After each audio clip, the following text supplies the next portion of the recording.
Bonjour, bonjour à vous toutes et à vous tous. C'est compliqué, un dernier jour à l'heure du déjeuner. Donc, merci beaucoup à vous d'être là aujourd'hui. I will switch to English. I was just saying, Greg, this is complicated. Last day of the show, everybody's tired. Lunchtime, everybody's almost sleeping. So thank you very much for you to come here. We are thrilled to welcome Greg. Greg, you know Greg Lambrecht. You know his product. I'm sure. How many of you got a Coravin? Please raise your hand.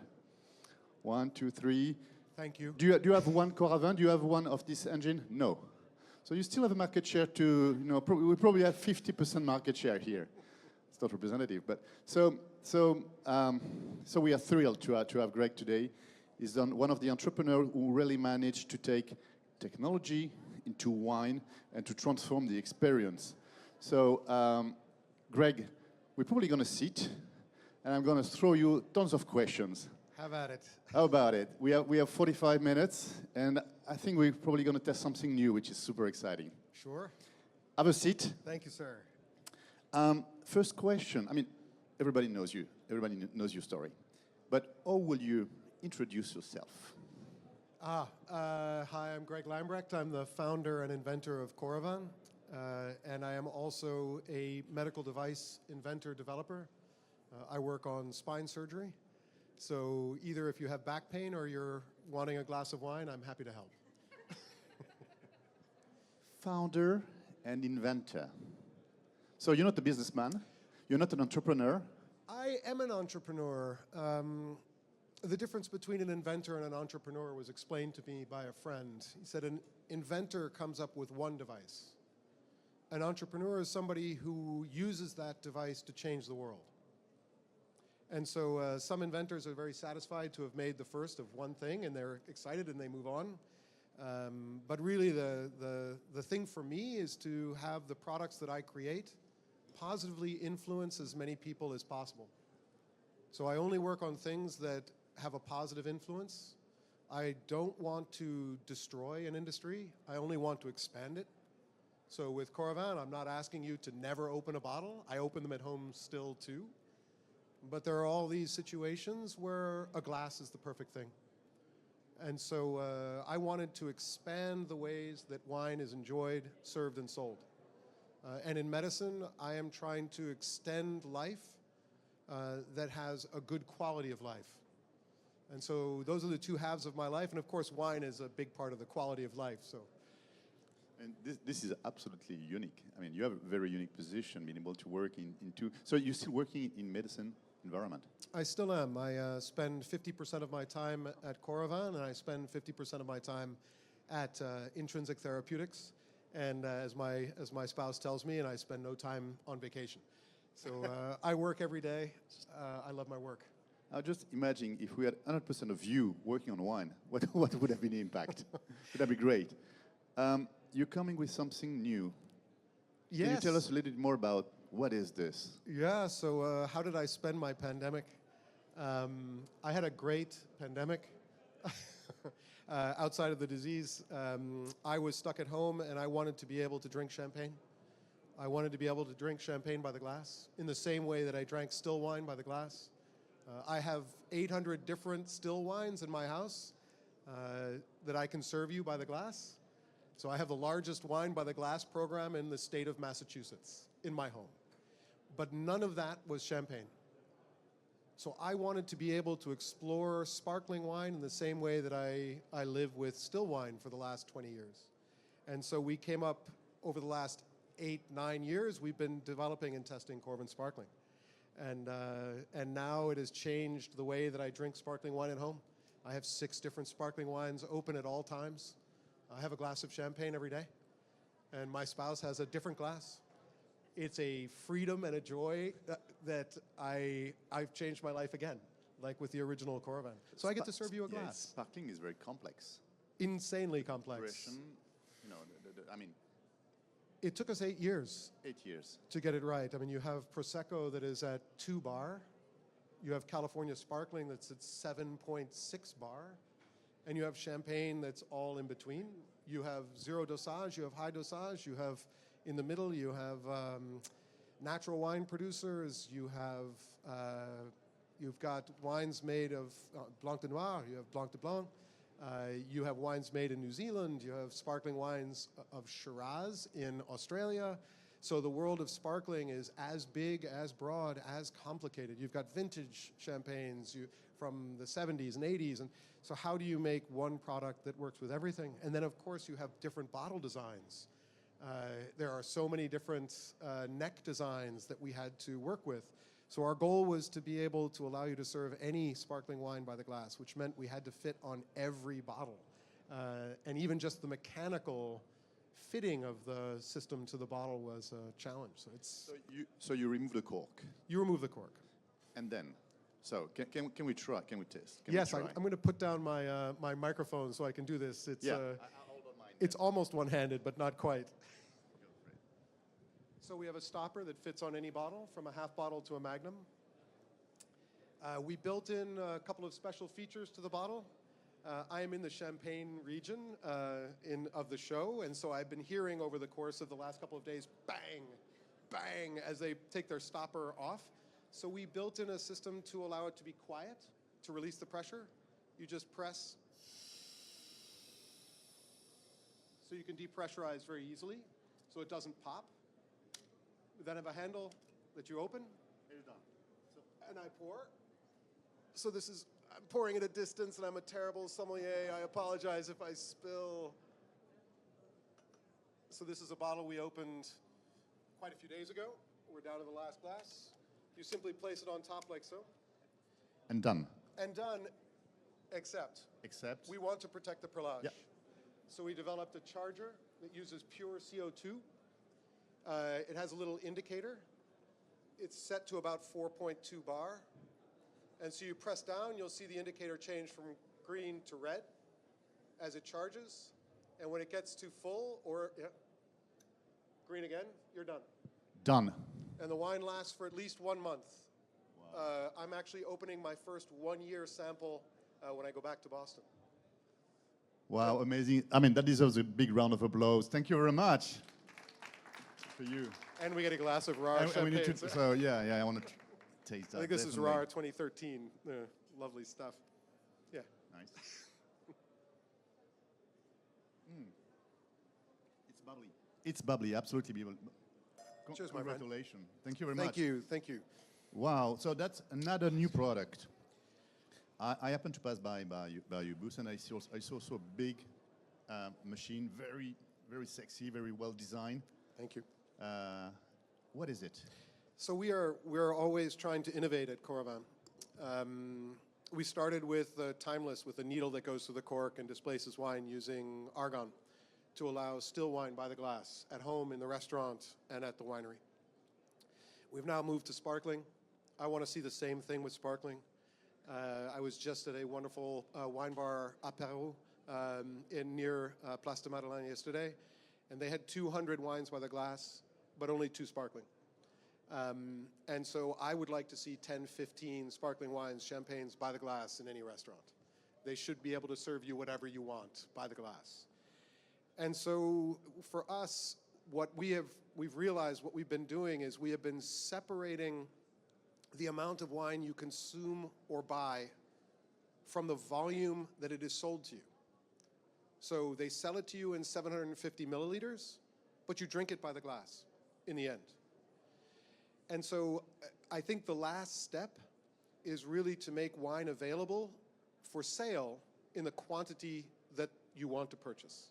So if there's a new wine, you don't want to have to commit to the full bottle to find out whether or not you like that wine. And so Coravin has developed a very simple, small machine about the size of a microwave that can transfer wine from a bottle, a 750 or Magnum, or from a barrel, or from a tank, into 100 milliliter sample bottles. So the winery can use this machine themselves, transfer as much as they want, send it out to the trade. This is one of our partners is Aubailly in Bordeaux. And these are 5 different vintages of Aubailly. It's very elegant. Thank you. You get a sense of quality. Yeah. That was Veronique's request. So we've designed a machine that can very rapidly transfer wine on a tabletop into smaller sample bottles with a shelf life of 1 year plus, with no difference. Let me make sure I understand what this is. Something you do in the chateau, in the vineyard. You don't have to send your wine to a facility to be embottled or entube. I don't know what to call it. But so that's done locally with your own production. That's right. I can open my own bottles and just do the process myself. You can do it whenever you want. Very smart. So it's our goal was to make it as easy as possible for a wine producer to sample wine to sommelier, to sample wine to the trade, to sample wine to the press. I was at a major wine store in London, in the UK, that is sent samples every day of full bottles. And they told me they were throwing away 200 liters of wine a day. That's a disaster. Because they were opening the bottle sent to them, tasting a sample, and then tasting it, and then dumping the rest of the bottle. Because all they needed as a winemaker, sending samples every day, and if I happen to know it's finishing like that, I mean, it's breaking my heart. You do all this work in the vineyard, you do all this work in the cellar, and then the carbon footprint of shipping a full bottle of wine to somebody who just wants a taste. So I think from a sampling standpoint for the trade, it makes a lot of sense. We're also seeing, depending upon the laws, we're seeing wineries send direct to consumer. Yeah. So they're selling a small tasting kit of their full range to the consumer on their website to build a relationship with them. We're also seeing, depending again on the laws, in Australia, for example, a wine store sending samples to their customers of this year's Grand Cru or top Rieslings or the best Australian wines to have that customer decide how many of each they want to buy. So it's, I would like to expand again the way that wine is enjoyed, served, and sold. And so if we can break the hesitation to purchase because the customer now knows exactly what it tastes like behind the cork before they buy it, then we can create greater exploration amongst the consumer of all the varieties of wine we have. This is very smart. We have a couple of companies in the wine tech who can offer something similar, but it's not the same approach, I think. And what I like very much about your offer is that this can be done in the chateau, in the domain, before it's sent out. So it opens a lot of opportunity. I'm thinking, for example, we're going to come in Bordeaux soon to the primeur. The primeur is a moment in the year where the new wine is shown to the journalists, all the people that's gonna give a rate on it, and people have to travel all over the world to come for Bordeaux for say 1 or 2 wine, 3 wine, 10 wines. But if we manage to find a way, not to sell them a bottle that will end up in a as you mentioned, but we have a simple way to send them something, by DHL, and in 2 days it goes to California. Sure. To Hong Kong, to Mr. James Suckling in 2 days. Yep. I mean, and he has enough to have a good opinion on, and he's got fresh wine. So that is probably one business case on application. Absolutely, and we see it. I mean, Jancis Robinson has been speaking of the carbon footprint of the wine industry and the weight of the bottles and the shipping of the bottles being a major component. 30 to 40% of the carbon footprint of wine is the shipping. And she has said to me, make sure that people send in small format. I was at her house a long time ago, and she had 50, 60, 70 open bottles on her counter, and she was the same thing, tasting a small amount of each, and then what with all this wine? She thrown away. So yeah. I mean, that's a very good ecological answer to a big disaster, I think. I also think about is this thick enough in order to go into the post mail? We're working on it. We didn't design it around the English mailbox, so for us, we sort of work at the high end of wine right now, and for them it was more important that the bottle not look like a science experiment. They wanted it to look like a real bottle, so we added a shoulder to the glass. So I think this is a business model that doesn't yet exist. Okay. And so our competitors aren't really our competitors. They're our friends in trying to build this market. The consumer is changing around the world. In the United States, the youngest generation is drinking less. There are more people abstaining. There's a lot of use of marijuana in my country now that competes with wine. But their generation and the generation slightly older wants to explore wine. They want to try new wines, try something different than their parents. And so I think we all have an opportunity to create easy ways for that generation to connect themselves with wine. And we have to, because we're competing with cocktails and with beer and with marijuana. I want to come back to that marijuana thing. Yeah. But before, just to finish on that one, I was just thinking business case, sending a bottle in France is around 8 to 9 euros through DHL, Post, whatever. This, if it fits within a limited size and goes straight to the mailbox, it could be around 4 or 5 euros. Oh, wow. So, yeah, almost half of it. I will work on it. Our machine is variable. So the business case, think about the business case, Yeah. just for sample, for testing, for Sure. journalists, I mean, Chateau Edmus, I'm a winemaker, I told you, and we made an experience with some tubes, and we proposed people to buy the tube and get online at a meeting for live testing with our winemaker. We got 200 people connected to it. It was great. Yeah. And people were drinking the same wine as we were doing with my winemaker on that day. Fantastic sharing experience. So, I mean, this is the kind of thing you can propose easily and nicely. Very flexible. So let's go back. I mean, we have 10 minutes to go. You have a global position. You live in the States. You travel the world. You meet people from the winemaking all over the world. You see consumption. You mentioned about young people. And coming from the US, I mean, I'd like to get your point of view on what are the latest behaviors you see, because that probably is going to arrive to Europe and the rest of the world later. You mentioned marijuana. You mentioned about beer. Can you tell us a little bit what's your view on how this world is moving today? The wine industry is an incredible lens on a culture. And every culture is different, is what I've learned. We're in 60 countries, but it's a mistake to say that France is one country. There's at least 5 inside of France. The Burgundians are completely different from the Bordelais, who are very different from the Champenois. The Champenois are much more like the Burgundians, who are very similar to the German winemakers, because it's a family-owned, right? There's no CEO, right? The names are often hyphenated because of the generations of people, and they think very differently. The Australians are completely different from the rest of us, trust me. The Australians have no tradition they care about. They're willing to change tomorrow. The restaurateurs in London will do anything to make their customer happy and will serve anything by the glass. They have no prejudice until recently about where the wine comes from.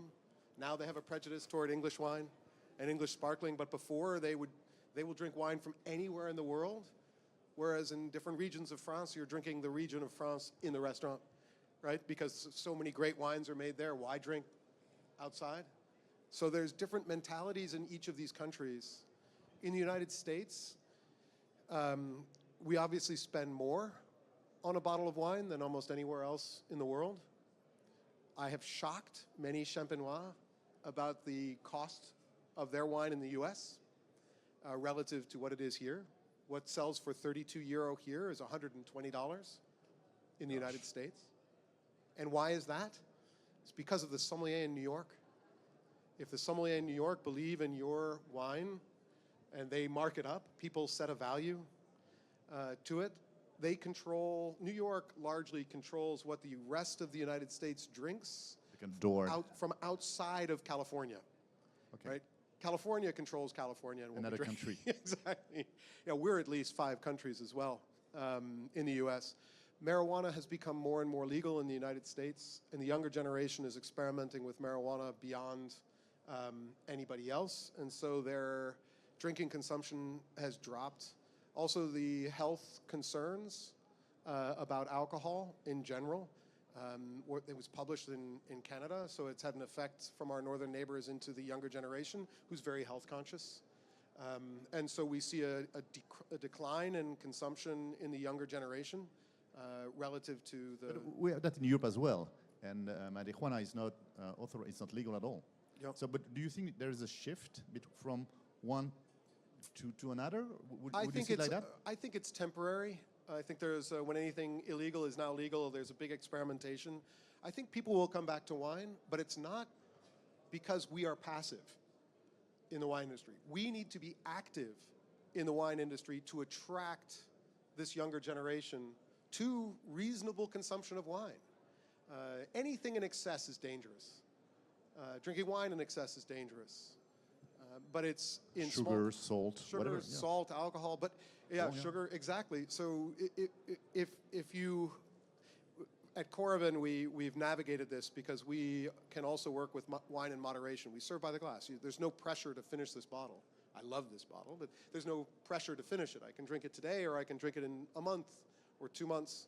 And so we are naturally connected to drink better but less with Coravin. Moderation. Moderation. It's all about moderation. It is. You drink with food. And so I think we have that, and we have that as an industry to promote, to connect people to wine in a safe and enjoyable way. But it's our responsibility to react.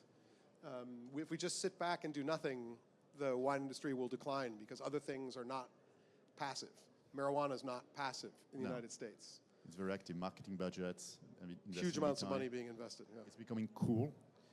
It's maybe, I think it's peaked. I think we've hit peak marijuana in the U.S. Okay. You know, I think the excitement is beginning to drop a little bit, and we see that in some of their businesses struggling.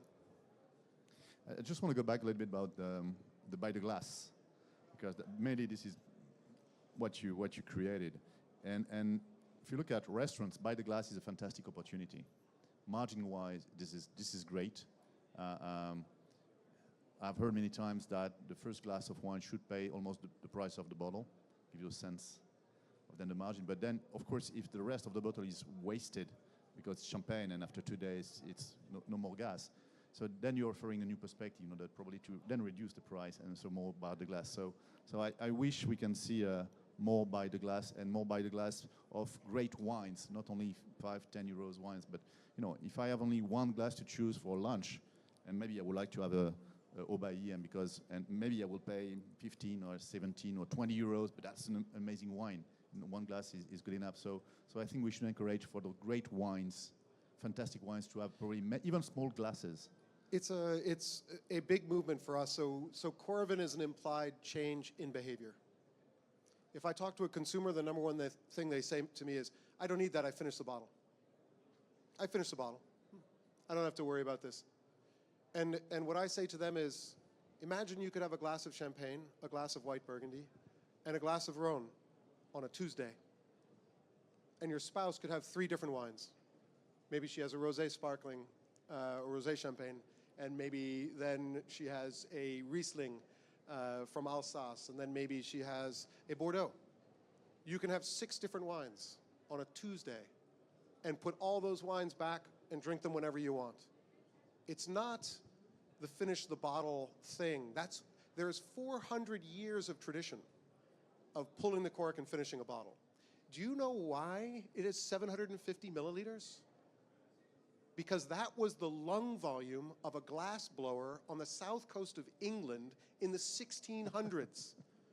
That is why. I didn't know that. Yeah. Those bottles are in Berry Brothers and Rudd, if you want to see them. So that is why it's 750 milliliters. Sometimes that makes sense, but not always. And so breaking that tradition is what we do. And so by the glass at home, by the glass in the restaurant, restaurants also have this tradition. And so they only offer inexpensive wines on their by the glass because they're willing to throw them away at the end. But if you have no waste, you can offer better wines and have a higher euro margin. Maybe the percentage is the same, but the euros you make are more on by the glass, and your customer is happy. The goal of a restaurant is to create an experience that is positive, that the customer remembers. And what better way is there than offering them something they could not find somewhere else and making them happy? They will come back because they remember that positive experience. So we have such an educational responsibility at Coravin to change the behavior both at home and in the restaurant. And so that's half of what we do. And Greg, this is amazing. I'm just conscious about time flying, and I think we can speak here for hours. This is so inspiring. Yesterday we have Aini Zakarian-Sen, the founder of Vivino, and he said one thing. He said innovation comes from outside. You're coming from outside in a way. So I mean, this is definitely have an impact on our industry, on our business, and I really love it. I would like to give the opportunity of one question in the room. We had tons of questions of people asking me, hey, ask that, but maybe the room, if you have one question to ask Greg, and then we need to wrap it up. Anybody?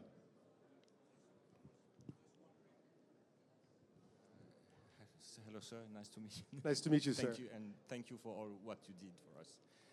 My only question was, you have other size of little bottle that you can sample from your machine? We are starting with 100 milliliters. The machine is on limited release. We want to make sure it's perfected. So we are going to be able to use 50 milliliters, 100 milliliters, and 1875.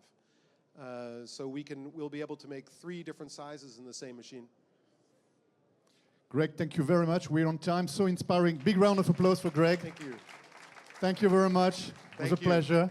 Really. And welcome to La Wine Tech. Thank you for having me. You guys are amazing. Thank you very much. Thank you, sir. I think I deserve my selfie with you. Yeah, well, let's finish this wine. And if anybody would like to see, this is the very first Coravin made in my basement 24 years ago. Looks a little bit more dangerous and like medicine than what we've come to. And I show you this for one reason, to convince you that I am a bad product designer and that the only reason Coravin is successful is because we have an amazing team of engineers, salespeople, marketing people. So you cannot be successful in business without an incredible team. But this is Coravin 1. It was actually called Wine Mosquito 1.